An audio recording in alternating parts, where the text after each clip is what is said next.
Hello, and welcome to Mrs. Pam Reads. We are going to go ahead and finish Chapter 2. We started that in the last video. And we are reading A Man Called Ove by Fredrik Backman.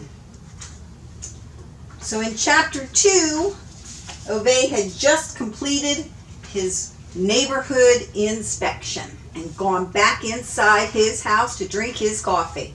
When he was done, he canceled his telephone line rental and his newspaper subscription.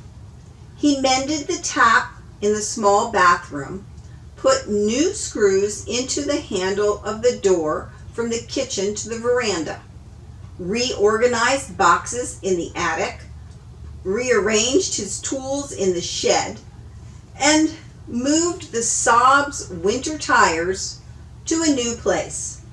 And now, here he is. Life was never meant to turn into this. It's 4 o'clock on a Tuesday afternoon in November. He's turned off the radiators, the coffee percolator, and all the lights. Oiled the wooden countertop in the kitchen, in spite of those mules at IKEA saying the wood does not need oiling. In this house, all wooden worktops get an oiling every 6 months, whether it's necessary or not, whatever some girlie in a yellow sweatshirt from the self-service warehouse has to say about it. He stands in the living room of the 2-story row house with the half-size attic at the back and stares out the window. The 40-year-old beard-stubbled poser from the house across the street comes jogging past. Anders is his name, apparently. A recent arrival, probably not lived here for more than 4 or 5 years at most. Already, he's managed to wheedle his way onto the steering committee of the Residents Association. The snake. He thinks he owns the street. Moved in after his divorce, apparently. Paid well over the market value. Typical of these guys. They come here and push up the property prices for honest people, as if this was some sort of upper-class area. Also, drives an Audi. Audi. Ove has noticed. He might have known. Self-employed people and other idiots all drive Audis. Ove tucks his hands into his pockets. He directs a slightly imperious kick at the baseboard. This row house is slightly too big for Ove and his wife. Really. He can just about admit that. But it's all paid for. There's not a penny left in loans, which is certainly more than one could say for the clothes horse. It's all loans nowadays. Everyone knows the way people carry on. Ove has paid his mortgage, done his duty, gone to work, never taken a day of sick leave, shouldered his share of the burden, taken a bit of responsibility. No one does that anymore. No one takes responsibility. Now it's just computers and consultants and council bigwigs going to strip clubs and selling apartment leases under the table. Tax havens and share portfolios. No one wants to work. A country full of people who just want to have lunch all day. Won't it be nice to slow down a bit? They said to Ove yesterday at work, while explaining that there was a lack of employment prospects, and so they were retiring the older generation. a third of a century in the same workplace, and that's how they refer to Ove? Suddenly, he's a bloody generation? Because nowadays, people are all 31 and wear too tight trousers and no longer drink normal coffee and don't want to take responsibility. A shed load of men with elaborate beards, changing jobs and changing wives and changing their car makes just like that whenever they feel like it. Ove glares out of the window. The poser is jogging. Not that Ove is provoked by jogging. Not at all. Ove couldn't care about people jogging. What he can't understand is why they have to make such a big thing of it, with those smug smiles on their faces as if they were out there curing pulmonary emphysema. Either they walk fast or they run slowly. That's what joggers do. It's a 40-year-old man's way of telling the world that he can't do anything right.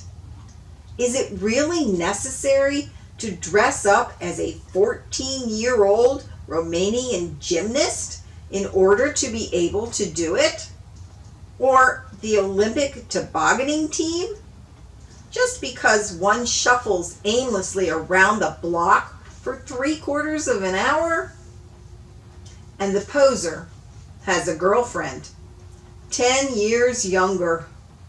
The blonde Weed, Ove calls her, tottering around the streets like an inebriated panda on heels, as long as box wrenches, with clown paint all over her face and sunglasses so big that one can't tell whether they're a pair of glasses or some kind of helmet. She also has one of those handbag animals running about off the leash and pissing on the paving stones outside Ove's house. She thinks Ove doesn't notice, but Ove always notices. His life was never supposed to be like this. Full stop. Won't it be nice taking it a bit easy? They said to him at work yesterday. And now, Ove stands here by his oiled kitchen countertop. It's not supposed to be a job for a Tuesday afternoon. He looks out the window at the identical house opposite. A family with children has just moved in there. Foreigners, apparently. He doesn't know yet what sort of car they have. Probably something Japanese. God help them. Ove nods to himself as if he just said something which he very much agrees with. Looks up at the living room ceiling. He's going to put up a hook there today. And it doesn't mean any kind of hook. Every IT consultant trumpeting some data code diagnosis and wearing one of those non-gender specific cardigans they all have to wear these days would put up a hook any old way. But Ove's hook is going to be as solid as a rock. He's going to screw it in so hard that when the house is demolished, it will be the last thing standing. In a few days, there'll be some stuck-up real estate agent standing here with a tie knot as big as a baby's head, banging on about renovation potential and spatial efficiency. And he'll have all sorts of opinions about Ove. But he wouldn't be able to say a word about Ove's hook. On the floor in the living room is one of Ove's useful stuff boxes.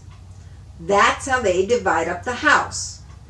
All of the things Ove's wife has bought are lovely or homey. Everything Ove buys is useful. Stuff with a function. He keeps them in 2 different boxes, one big and one small. This is the small one, full of screws and nails and wrenches and that sort of thing. People don't have useful things anymore. People just have, and there's a swear word here, so I'm going to say stuff. People just have stuff. 20 pairs of shoes, but they never know where the shoehorn is. Houses filled with microwave ovens and flat screen televisions, yet they couldn't tell you which anchor bolt to use for a concrete wall if you threatened them with a box cutter. Ove has a whole drawer in his useful stuff box just for concrete anchor bolts. He stands there looking at them as if they were chess pieces. He doesn't stress about decisions concerning anchor bolts for concrete. Things have to take their time. Every anchor bolt is a process. Every anchor bolt has its own use. People have no respect for decent, honest functionality anymore, and they're happy as long as everything looks neat and dandy on the computer. But Ove does things the way they're supposed to be done. He came into his office on Monday, and they said they'd wanted to tell him on Friday, but they didn't want it to ruin his weekend. "It'll be good for you to slow down a bit," they drawled. Slow down? What did they know about waking up on a Tuesday and having no purpose? With their internets and their espresso coffees, what did they know about taking a bit of responsibility for things? Ove looks up at the ceiling, squints. It's important for the hook to be centered, he decides. And while he stands there, immersed in the importance of it, he's mercilessly interrupted by a long scraping sound, not at all unlike the type of sound created by a big oaf backing a Japanese car hooked up to a trailer and scraping it against the exterior wall of Ove's house. That's the end of chapter 2. Next time we'll be moving on to chapter 3. Thank you for joining me for Mrs. Pam Reads today. And remember, remember to subscribe to the channel. And when you do subscribe, you'll see a little button tab, bell. It's a bell. And if you push the bell tab, then you will get a notice when a new video posts.